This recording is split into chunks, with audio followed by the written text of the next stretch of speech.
కాదు ఇది నేను ఎక్కువ ఎందుకు చెప్పట్లేదంటే ఫైనల్ వర్డిక్ట్ ఎప్పుడు ప్రజలదే, అభిమానులది, తెలుగు ప్రేక్షకులది. మీరు ఏం నిర్ణయిస్తారో ఇది మీ చేతిలో ఉంది. కానీ మా నుంచి తప్పు లేకుండా అయితే సినిమా చేశాం.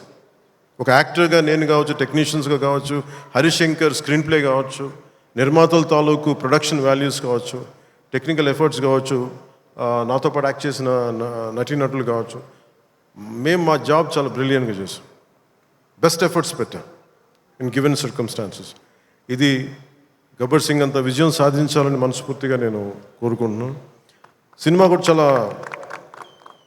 ఎంగేజింగ్గా ఉంది, ఎంటర్టైనింగ్గా ఉంది అనిపించింది నాకు చూస్తూ ఉంటే. సో ఇది ఒక మాస్ ఎంటర్టైనర్ గాను, లేదంటే మీరు ఎలా చూస్తారు, నేను కూడా 19th ఉగాది రోజున మీరు ఎలాంటి తీర్పునిస్తారు, మీకు ఎలా నచ్చదు నేను కూడా ఎదురు చూస్తూ ఉన్నాను. ఎక్కడో మారుమూల నేను పాలిటిక్స్లో ఉన్నా కానీ నేను ఎప్పుడు సినిమా నా నుంచి తీయలేను. నా గుండెలో ఉండిపోయింది, నరాలు జీర్ణించుకుపోయింది, సినిమాని తీయలేము. ఇందాక హరీష్ చెప్తున్నట్టుగా ఒక పాటలు కానీ సాహిత్యం కానీ వింటూ ఉంటాం. అలాగే ఒక మంచి సినిమా, ఒక మంచి కథ, మనం చాలా లోలో ఉన్నప్పుడు ఒక సినిమా చూడగానే, ఒక సన్నివేశం చూడగానే మళ్ళీ జీవితం మీద మళ్ళీ మనకు ఆశ వచ్చి ముందుకెళ్తాం. చాలాసార్లు ఎన్ని ఇబ్బందులున్నా, ఓటములు తట్టుకుని ఒకసారి సినిమా అనేది మనకి అబ్రాడ్లాగా పార్కులు ఉండవు, మనకి చిన్న చిన్న ఇళ్ల మధ్యలో ఉండవు, రోడ్ల మీద నడవడానికి సరైన పేవ్మెంట్స్ ఉండవు. అన్ని ఇబ్బందుల మధ్యలో కూడా భారతదేశంలో, ఎస్పెషల్లీ దక్షిణ భారతంలో సినిమా చాలా కీలకమైనది. సినిమా అనేది లేకపోతే ఎంత క్రైమ్ పెరిగిపోతే మనం ఊహించలేం. ఒకసారి బెంగళూరులో రాజ్ కుమార్ గారిని వీరప్పన్ ఆయన కిడ్నాప్ చేసినప్పుడు, this is observation by Karnataka police, సడన్గా స్పైక్ అయిందండి క్రైమ్. సినిమాలన్నీ 100 రోజులు పైన బంద్ చేసేటప్పటికి. మీరు సినిమాల్లో నిజంగా కొన్ని ఇబ్బందులు ఉంటాయి, ఒకసారి మరి ఎక్కువ మంది గుమిగూడవచ్చు, ఇవన్నీ ఉంటాయి. కానీ సినిమాని తెలుగు ప్రేక్షకుల నుంచి కానీ, భారతదేశం నుంచి కానీ తీయలేం. Entertainment is the soul of this nation. అది మన సంస్కృతాలకు మూలాలు ఇవన్నీ. అందుకని ఈ సినిమాని తీసేయలేం మన జీవితాల్లో నుంచి. అలాగే నాకు ఎప్పుడు ఏ హీరో విజయం మీద నాకు ఎప్పుడు ఇన్సెక్యూరిటీ ఉండదు. అందరూ బాగుండాలని కోరుకుంటాను. సర్వే జనం సుఖినో బాగుందంటే నేను ఒక్కనే బాగుండాలి, మిగతా వాళ్ళు పోవాలి మనం కాదు, అందరూ బాగుండాలని కోరుకుంటాను. అలాగే నేను చాలా పర్యాలు చెప్తూ ఉంటాను. ఇప్పుడు ఉదాహరణకి నేను టుడే ఈ మన ఏపీ గవర్నమెంట్కి సంబంధించి టికెట్స్ ఇవన్నీ అడుగుతూ ఉంటే నేను అది ఒకటి అనుకుంటాను. First of all ticket hikes ఇవన్నీ ఏంటి, ఇట్ ఈస్ అబౌట్ ఎవరిని ఎక్స్ప్లాయిట్ చేయడం కాదు కదా. Cinema is not a compulsory మన గన్ పాయింట్లు పెట్టి మీరు చూడాలనుకో మన చాయిస్ ఉంది. ఈరోజు నెట్ఫ్లిక్స్ ఉంది, ఈరోజు మనకి అమెజాన్ కావచ్చు, మల్టిపుల్ ఓటీటీ ప్లాట్ఫామ్స్ ఉన్నాయి. ఫస్ట్ డే వెళ్ళి చూడాలనుకోవటంలో కూర్చోబెట్టి ఇంత ఖర్చు పెట్టుంటారు. దీనికి ఒకసారి నన్ను అడుగుతూ ఉంటాను. నా సినిమాలకి నేను ఇంకా తక్కువ రేట్లు ఇచ్చుకున్నాను, కానీ మిగతా హీరోల సినిమాలకి నేను ఎక్కువ రేట్లు ఇచ్చిన తెలియజేసాను. నా దగ్గరికి వస్తారు, అస్సలు నాకు సంబంధం లేదు, నేను ఏదైనా ఉంటే నేను ఒకటే అడుగుతాను. ఆంధ్రప్రదేశ్కి ఏదైనా సినిమాలు వచ్చి మిగతా హీరోలు నిర్మాతలు వచ్చినప్పుడు నేను ఒకటే అడుగుతాను, మీరెవ్వరూని దేహి అనకండి దయచేసి. మీరు దేహి అంటూ నాకు మీరు ఎంత కష్టపడి తీస్తారో నాకు తెలుసు. పైగా మీరు పెంచిన ప్రతి రూపాయిలో యు పే 18% జిఎస్టీకి వెళ్తుంది. వదిలేస్తే ఎవరో బ్లాక్లో టికెట్లు అమ్ముకొని మళ్ళీ అది క్యాష్గా వెళ్ళిపోద్ది. అది గవర్నమెంట్కి రెవెన్యూ కాదు, ఎవరికి. అందుకని చెప్పి దీన్ని బేస్ చేసుకొని నేను ఆంధ్రప్రదేశ్కి ప్రత్యేకించి, అది ప్రభుత్వం ఎన్డీఏ ప్రభుత్వం కాబట్టి నేను మనస్ఫూర్తిగా ఇర్రెస్పెక్ట్ ఆఫ్ హీరో, పుష్ప కావచ్చు, లేదంటే మన జూనియర్ ఎన్టీఆర్ గారు కావచ్చు, మహేష్ గారిది కావచ్చు. మహేష్ గారు సినిమా రిలీజ్ అయిందో లేదు తెలియదు కానీ నాకు ఈ మధ్యకాలంలో ఏ సినిమా వచ్చినా కానీ, ఇంక్లూడింగ్ కల్కి ప్రభాస్ గారి కావచ్చు, ఇంక్లూడింగ్ మన కాంతారా కూడా, కర్ణాటకలో తెలుగు సినిమా పోస్టర్లు కూడా పడకూడదు అని అన్నా కానీ నేను కాంతారాకి ఆ వివక్ష చూపించలేదు. అసలు మనది భారతదేశపు సినిమా, ఇది ఎక్కడైనా ఆడాలి. ఇది ఇది ఇది మన ఒక్కరిది కాదు, ఇది మన అందరం బాగుండాలని కోరుకుంటాం. సో అలాంటిది ఈ సినిమా, ఈ కలెక్షన్స్ ఇవన్నీ ఏంటంటే నాకు ఆ పిచ్చి లేదు. నాకు నా సినిమా పిచ్చి కలెక్షన్ ఏముంటుంది, దాన్ని అన్నిటిని దాటి అలా ఏమి ఉండదు. ఏంటంటే సినిమా బాగుంటే ప్రేక్షకులే 10 సార్లు చూస్తారు, 100 సార్లు చూస్తారు. మన చేతిలో ఉన్నది పని చేయడం. సో తెలుగు సినిమా అనేది ఇర్రెస్పెక్టివ్ మనం ఈ ఫ్యాన్ వార్డ్స్ ఇవన్నీ చూస్తూ ఉంటాను. నాకు చాలా చాలా మీరందరూ ఏకాభిప్రాయం అంటే మీకు ఒక డెఫినెట్గా ఇంకొక హీరో మనకి ఇష్టం అది చూడాలి, కానీ అబ్యూజివ్గా ఉండిపోవటం, ఆన్లైన్ వార్డ్స్ అబ్యూజివ్గా అయిపోవటం, ఇది ఒక రైట్ వాతావరణం అనిపించదు నాకు. నేను పర్సనల్గా చెప్తాను కదా, మీ బీయింగ్ హీరో నేను చెప్తాను కదా, అందరి హీరోల అభిమానులు నేను చాలా గౌరవిస్తాను. ఎందుకంటే నాకు ఏ హీరోతో నాకు విభేదాలు లేవు. నాకు ఏ హీరో సాధించిన విజయం మీద నాకు చిన్నపట్ల ఇది కూడా ఉండదు. నాకు అందరూ బాగుండాలి, మనస్ఫూర్తిగా మీరు విజయం సాధించాలి. ఎందుకంటే నేను ఒక్కడిని అన్ని సినిమాలు చాలా ఈరోజు కాదు, అనేక సందర్భాల్లో చెప్పాను. నేను చేస్తే మహా చేసే సంవత్సరానికి ఒక సినిమాను 2 సినిమాలు చేస్తాను, నిజంగా హీరోగా ఫుల్ ఫ్లెడ్జ్డ్ ఉన్నా. కానీ ఇప్పుడు ఆ పరిస్థితి కూడా లేదు. అలాంటిది ఇన్ని థియేటర్లు ఇంత ఇన్వెస్ట్మెంట్ రావాలి అంటే 100 సినిమాలు వస్తే తప్ప నిజంగా అక్కడ థియేటర్లు పోషింపలేదు. దానికి తద్వారా ఉపాధి ఉంటుంది అందరికీ. అందుకని సినిమాలు బాగుండాలి, అందరూ చూడాలని కోరుకుంటాను తప్ప దాంట్లో మన సినిమా కూడా ఆడాలని నేను కోరుకుంటాను. ఒక హీరోగా నా ఒక ధర్మం, నా ప్రొడ్యూసర్స్ బాగుండాలని కోరుకుంటాను. నా సినిమాకి నేను చాలా లో టైంలో ఉన్నప్పుడు భీమ్లా నాయక్ అనే సినిమాకి మీరు నిలబడిన విధానం నేను మర్చిపోలేను. నా అభిమానులకి ఒకసారి అనుకుంటా, మీరు లేకపోతే, మీరు కనుక లేకపోతే పవన్ కళ్యాణ్ అనేవాడు లేడు. ఒకసారి నాకు సభకు వచ్చే వరకు నేనేం మాట్లాడాలో నాకే పెద్ద అవగాహన ఉండదు. కానీ మిమ్మల్ని చూశాక ఒకటే చెప్పాలనిపిస్తుంది, మీ నుంచి నాకు 2 గుండెల దూరం అంతే. నా గుండె నుంచి మీకు ఎంత దూరం అంతే, అంతకుమించి మనందరి మధ్య 2 గుండెల దూరం అంతే. I love you.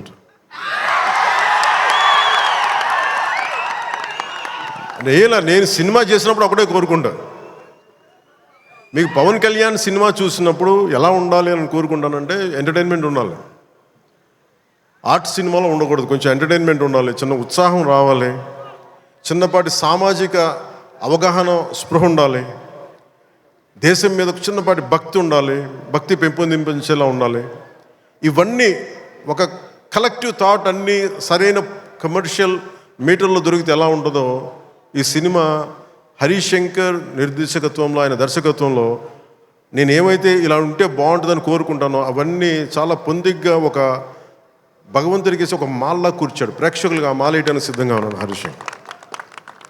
మీరు this film will definitely I think entertain you. అంటే నాకేంటంటే డికేడ్స్ నుంచి, లాస్ట్ 2.5 డికేడ్స్ నుంచి నాకు ఏ సినిమా చెప్పుకోవడం నాకు తెలియదు. తొలి ప్రేమ కూడా ఆడినప్పుడు, నా ఫస్ట్ సినిమా ఆడినప్పుడు కూడా, అంటే మేబీ నా 3rd, 4th సినిమా, నాకు తెలియదు అది ఎంత హిట్ అయిందని కూడా తెలియదు. అలాగే మన ఓజీ హిట్ అయినప్పుడు కూడా నాకు తెలియదు. అంటే నాకేమనుకుంటానంటే మన పని అయిపోయింది కదా, మీరు చొక్కాలు చించుకుంటారా, థియేటర్లో ఏం చేస్తారో నాకు తెలియదు. నాకు అలాగే ఈ సినిమా మీకు అత్యంత అద్భుతమైన వినోదం ఇవ్వాలి, మీకు జోష్నివ్వాలని మనస్ఫూర్తిగా కోరుకుంటూ మీ అందరికీ మరోమారు ఒకటి, నా కుదిరినంత వరకు అంటే నేను చాలాసార్లు అనుకున్నాను, ఒకసారి సినిమాలో పాలిటిక్స్లోకి వెళ్ళి సినిమాలు వదిలేస్తే బెటర్ అనిపిస్తుంది ఒకసారి.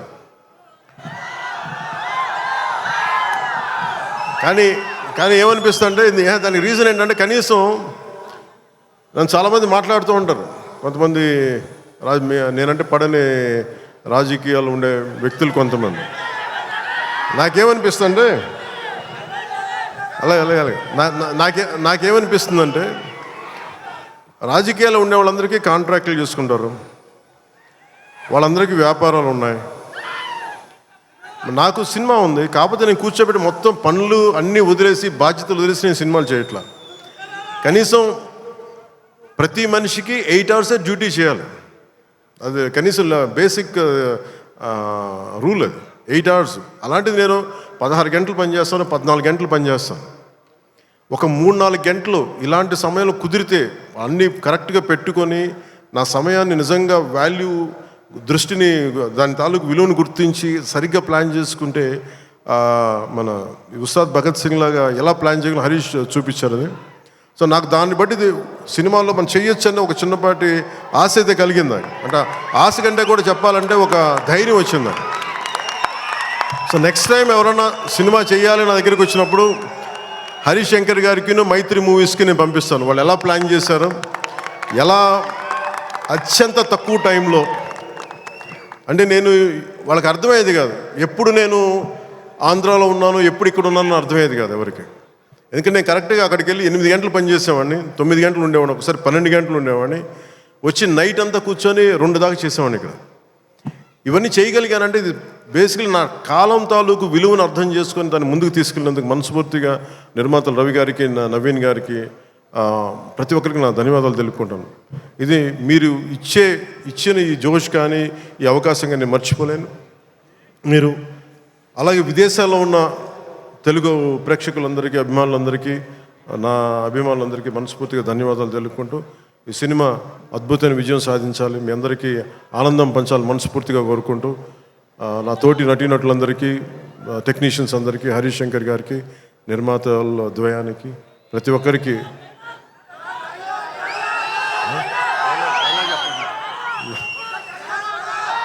నా ధన్యవాదాలు తెలుపుకుంటున్నాను.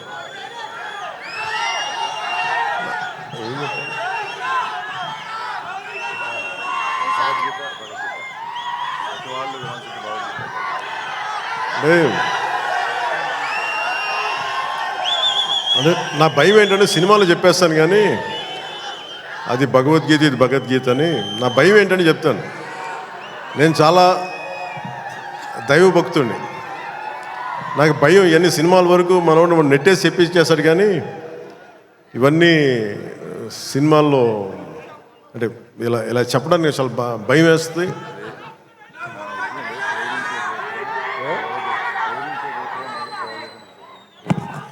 అంటే ఇచ్చి పడేసి ఇవన్నీ కాకుండా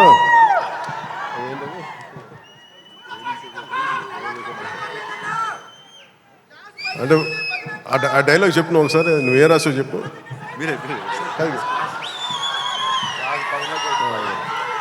అంటే ఏంటన్నా ఇచ్చి పడేసే గోత్రం ఏంటన్నా, అంటే ఈయన రాసింది ఏంటంటే ఇచ్చి పడేసే గోత్రం, ఇరగదీసే నక్షత్రం. అంటే నేను అలా చెప్పలేను. నా నిజ జీవితంలో నేనేం చెప్పగలను? మిమ్మల్ని ప్రేమించే గోత్రం ఉండదు.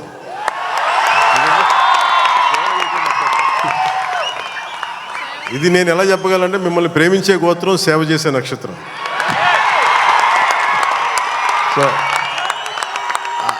సో నేను డైలాగ్ చెప్పండి ఇదే చెప్పగలను తప్ప. సో మీ అందరికీ ధన్యవాదాలు తెలుపుకుంటూ ఈ పోలీస్ గ్రౌండ్స్ ఇచ్చిన తెలంగాణ రాష్ట్ర ప్రభుత్వానికి, గౌరవ ముఖ్యమంత్రి శ్రీ రేవంత్ రెడ్డి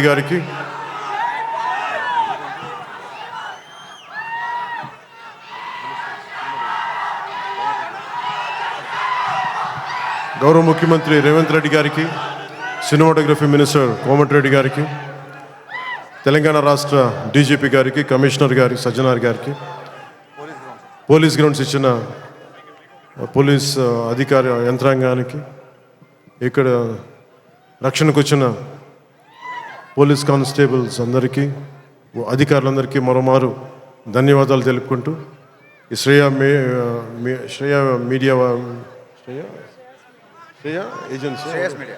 శ్రేయస్ మీడియా వారికి మనస్ఫూర్తిగా నా ధన్యవాదాలు తెలియజేసుకుని సెలవు తీసుకున్నాను. జై హింద్. పవన్ కళ్యాణ్ గారు ఒక చిన్న, హరిశంకర్ గారు ఒక చిన్న లీక్ ఏదో ఉందన్నారు సినిమాకి సంబంధించి. ఆ లీక్ ఏదో పవన్ కళ్యాణ్ గారి సమక్షంలో మీరు చెప్తే.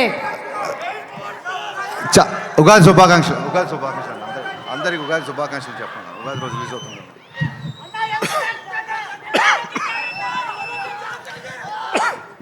మీరు ఆరోగ్యం జాగ్రత్తని దగ్గు తెప్పించారు నాకు. అంటే నాకు ఉగాది సందర్భం రోజున ఈ సినిమా రిలీజ్ అవుతా ఉంది. సో మీ అందరికీ, మన తెలుగు రాష్ట్రాల్లో ఉన్న ప్రజలందరికీ, అలాగే భారతదేశంలో ఉగాది జరుపుకున్న ప్రతి ఒక్కరికి ఉగాది శుభాకాంక్షలు తెలియజేస్తున్నాను. Love you. అలాగే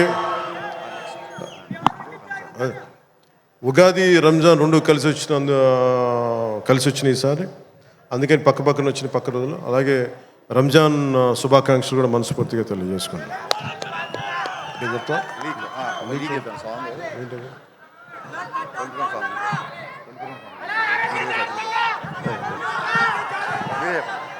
నేను చెప్తాను.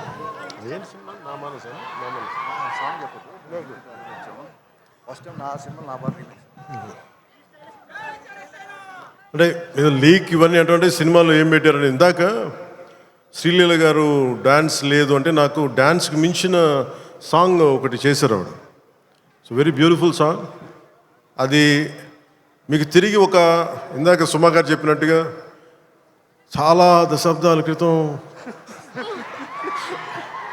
అప్పుడెప్పుడో నేను చాలా సినిమాలు చేస్తున్నప్పుడు